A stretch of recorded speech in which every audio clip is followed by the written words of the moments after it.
You're listening to Struggle and Strength, Moms Balancing It All with Nikki. Real talk, real life, real solutions for busy moms building big dreams. From motherhood to entrepreneurship and everything in between. This is your space for truth, transformation, and the reminder that you're never alone in the chaos. Whether you're chasing kids, chasing goals, or just trying to make it through the day, I've got you.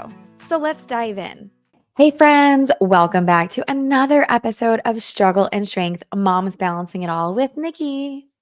So last week's episode was raw. I talked about how overwhelmed I felt, how it seemed like I was juggling flaming torches on a unicycle and barely keeping it together. Okay, that's really how I felt, honestly. And then the very next day, I hit a breaking point. I woke up Monday morning feeling done. And I mean, like, done. I seriously thought maybe this isn't it. Maybe I just need to throw in the towel on my business, on the kids' activities, on everything extra that's stretching us way too thin. And that morning, I remember praying to God and saying, God, if I'm supposed to be doing all of this, please give me a sign, something, anything, because I'm tired. I just wanted to know, like, is this what I should be doing? Is this all worth it? Like, is this my calling? I feel like it is, but I don't know. And I'm so stressed out. We're all so exhausted, overly exhausted. And I just felt defeated in that moment, from Sunday to Monday. And of course, it's like a case of the Mondays where you have all this stuff to do and it's work days. And, I was on a call and I was talking to the agency that I was working with. And they were asking me, what do you like to do? Is what you're doing for us what you like to do? And I told them, you know what? That's a really funny question because right now I'm questioning everything. Like, is this even what I want to do? Is it worth it? Because when you're exhausted, it's so easy to start thinking defeat, right? Like, what's the point? Am I even making a difference? It's so easy to be down on yourself when you're exhausted. Like, you're so overly exhausted.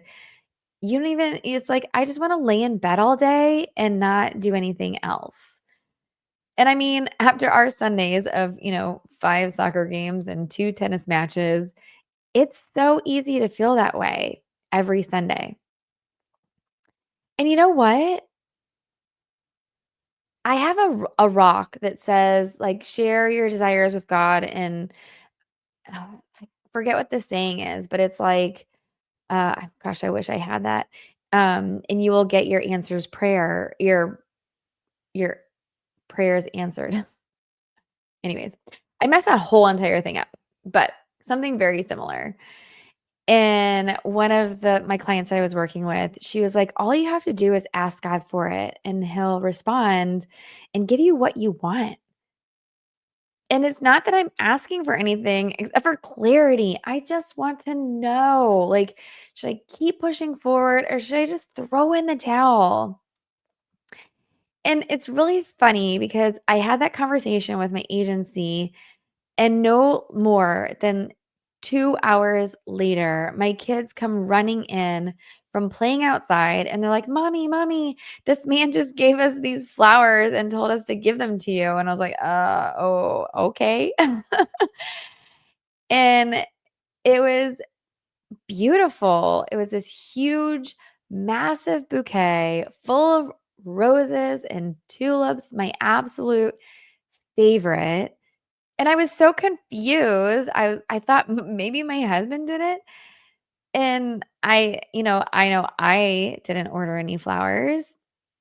And she hands them to me and I pull out the card and I have it up on my written calendar. Let me grab that really quick and tell you what it says. because it's beautiful. It says, "Hello, Nicole. Thank you so much for the help and support you provided me. You gave so much of your time in getting my domain transferred to ClickFunnels. Please know how much I appreciate you. Enjoy the flowers." I mean, it couldn't have come at a more perfect time. And I told her that week. I was like, "Thank you so much for the flowers. They were absolutely gorgeous. You didn't have to do that, but it came at the most perfect time. The time when I was doubting myself, my capabilities, my worth, my existence, my business, like everything. I was just doubting it. And it hit me that that was God answering my prayer. And not only that, that was Monday. And then Tuesday, I'm looking at my emails and I get an email that I have a brand new discovery call booked on my calendar. So that was another thing. Like at that point in time, I was thinking, I don't even want to bring on any more clients right now because I just don't have the capability of doing that. I'm comfortable with who I have right now.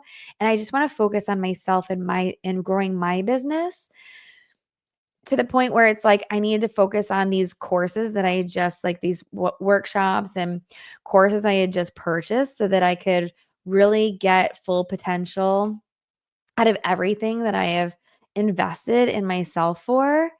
And so then, of course, I get this brand new client on my calendar.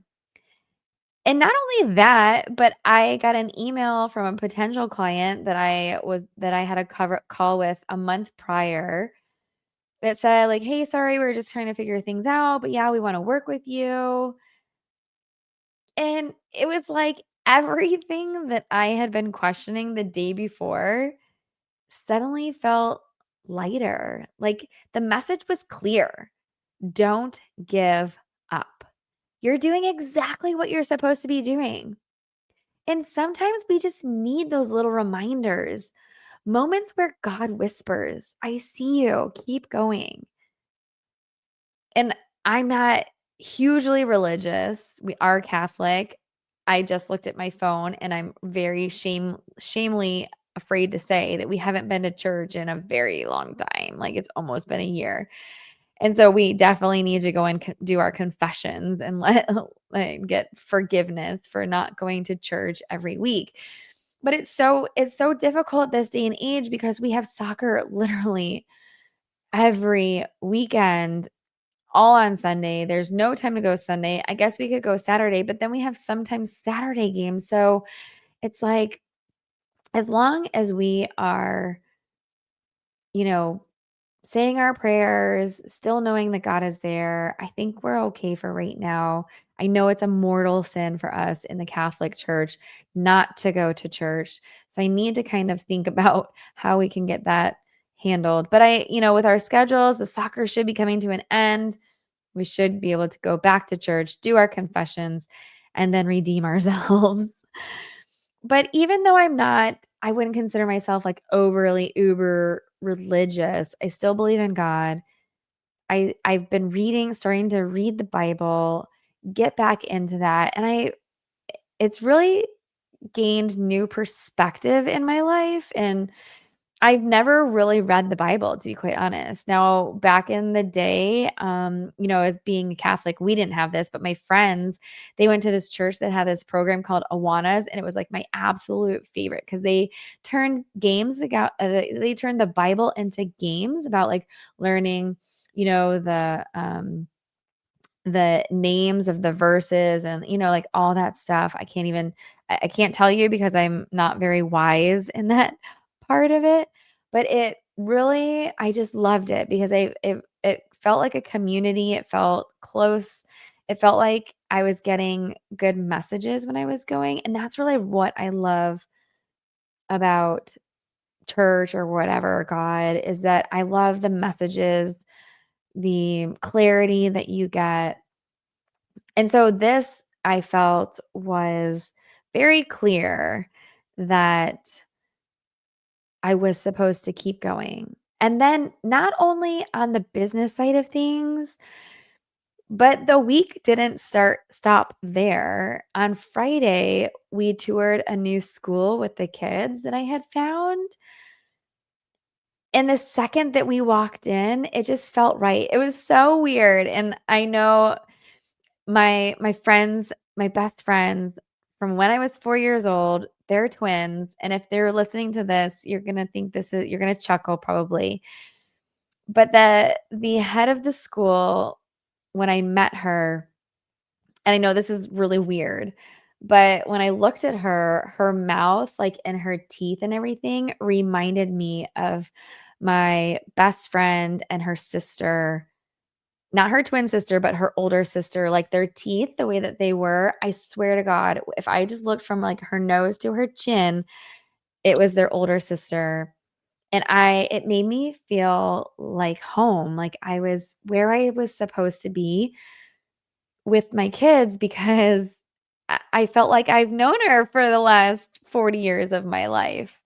Um, and it was exactly what I needed. You know, I loved the intimacy of the classrooms because they weren't overly populated with kids, which is where the type of environment that my kids are in right now. And it is a Christian school, so they are very not heavy into prayer and all of that, but, they like to instill good virtues in the children, and I feel like the morals, the just everything about it, is more of what we need because my kids are very fragile right now, it's really sad. My husband picked up my daughter from the school because she stayed all day. The boys didn't, they just toured, but she's older, so she was able to do that, and he said that on the way home, she made him turn off the radio, which was very weird because she's always wanting music on, she loves music, and she just gabbed the whole entire ride home about her day, and when she got home, she says, "Mommy, I wanna go to the new school. I don't wanna go where I'm going right now anymore." And let me just tell you that this girl refused, like, she did not want to go to this school because it was her day off from her school, and she was like, "What? It's my 4-day weekend. Why do I have to go to school?" She did not want to go, and she finally started getting invited to birthday parties, so she finally started feeling like she was, making friends at her current school, so I could see where she was hesitant to want to switch schools right now. But then as soon as she told me she wanted to go, I said, "Well, why?" And she goes, "Mommy, they made me feel like I was actually part of the class, like I meant something." She had 2 cards that these 2 little girls had made for her. It was the sweetest thing. I started crying, and I probably will on this. Hopefully, I can compose myself. But one of the cards said, "You are the sweetness to my ice cream." It was just so sweet. She's been at this new school for almost this is going on 3 years, and I don't think she's ever had anything said like that to her. This was one day, not even an 8-hour day. She's with these new kids, and they loved her. Like, they loved on her, and they brought her so much value and worth. It was so funny. We were in the interview with the head principal, and I asked the boys, I said, "You might be the only boys in the class." And they're like, "Well, do we have each other?" I said, "Yeah." And they're like, "That's fine." They said, "When can we start? Can we go now?" And I was like, "Oh my goodness." Like, we haven't even left the school and they're already wanting to go, which says a lot, you know? It just breaks my heart that they don't feel like they're valued where they're at and that this they feel this out of place that they're ready to just like throw in the towel and go somewhere else. But again, it was just another sign, like a nudge from God saying, "You're on the right path.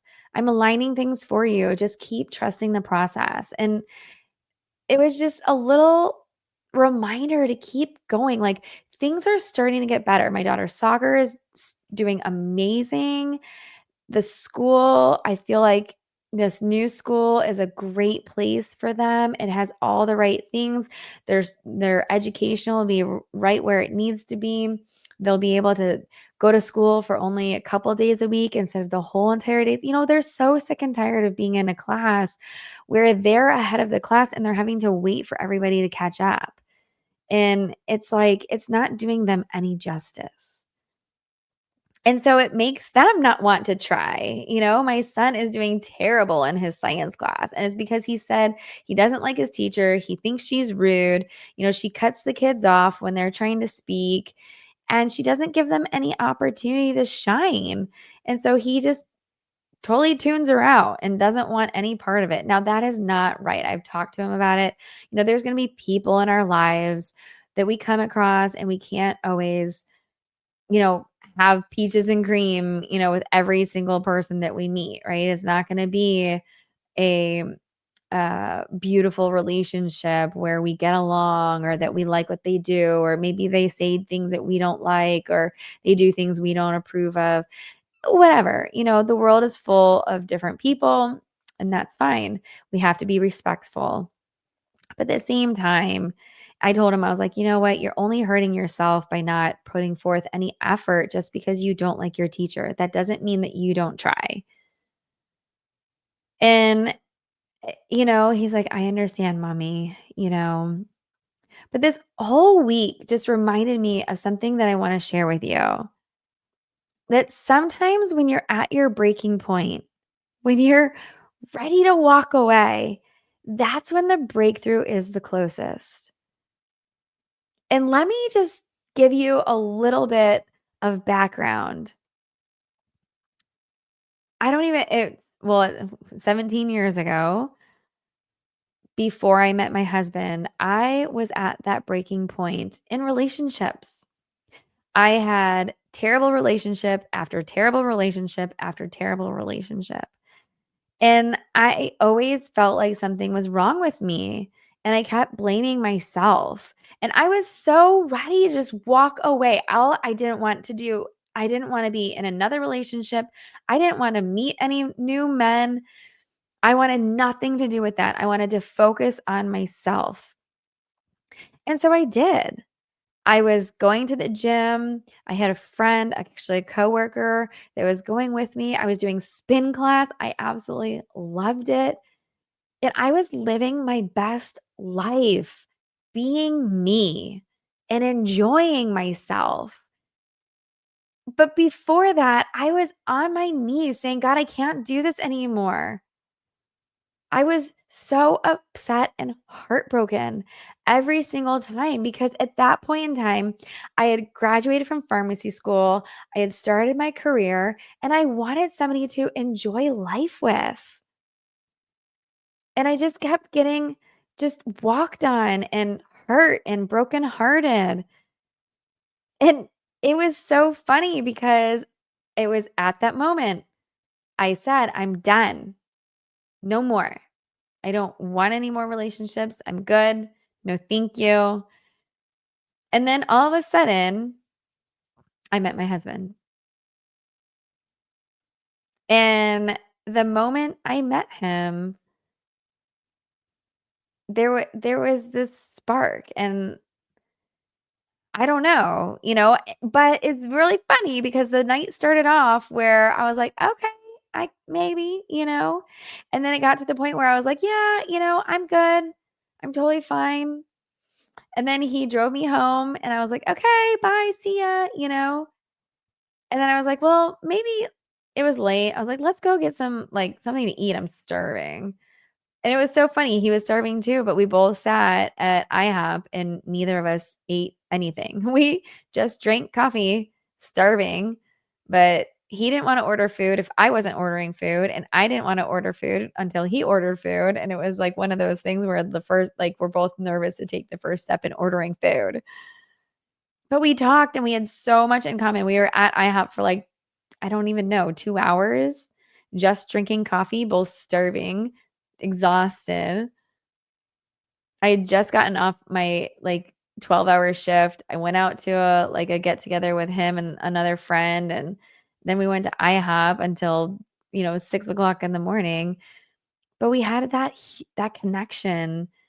And then I didn't want it to end.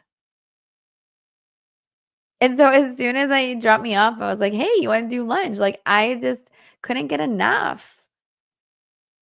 But I was not wanting any of it.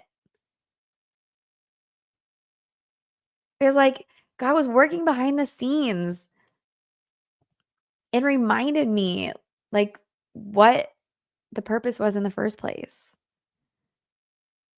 you know? I was craving that connection, that person, to find my person, and there he was. Now 17 years later, 3 kids, 3 dogs. Not currently, but 1 dog currently.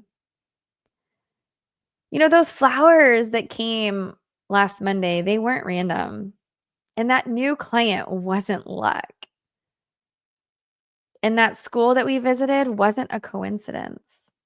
It's all God's way of saying you're doing hard things and you're not doing them alone. I'm here with you. I'm guiding you. And meeting my husband, it was the most random thing in the world because I was set up on a blind date. I wasn't even looking. It wasn't even my idea. I didn't even know I was set up on a blind date. It was a surprise. And here we are. So, Mama, if you're feeling like I did last week, ready to quit, ready to throw in the towel, please don't. I know. Trust me. I know. It is hard. And I know you are exhausted. I don't know what mama is not exhausted. Let's face it. I mean, we carry the load all on our shoulders. But you're not unseen and your effort is not wasted. God sees you showing up. He sees you juggling it all, and when you least expect it, he will send you your own reminder, your own bouquet of flowers to tell you that you're on the right path. And this week, I want you to look out for those little signs because they're there. You just have to pause long enough to notice them. And if you feel like there's someone out there that could use this message, please send them to my podcast, subscribe, share it with your friends because it's important for us to have support. And even though I don't have very many friends, I know who I can call on when I need to. You've got to have that because it's a lonely world. It's very lonely. And it starts when we're young. And my kids are feeling that right now. Even though they have each other and they're their best friends, sometimes even that they feel left out or they feel like they don't fit in. And you have to keep reminding them, just keep going, just keep being you. Because if people can't accept you for you, then they're not worth being around. So until next time, keep showing up, keep believing, and remember, you're always doing better than you think. If you're a mom trying to start a business and don't know where to begin, I've got you. Just head over to creationsbynlw.com and book a strategy call with me. Let's map out your next steps together. Until next time, keep showing up, keep dreaming big, and remember, you're doing better than you think.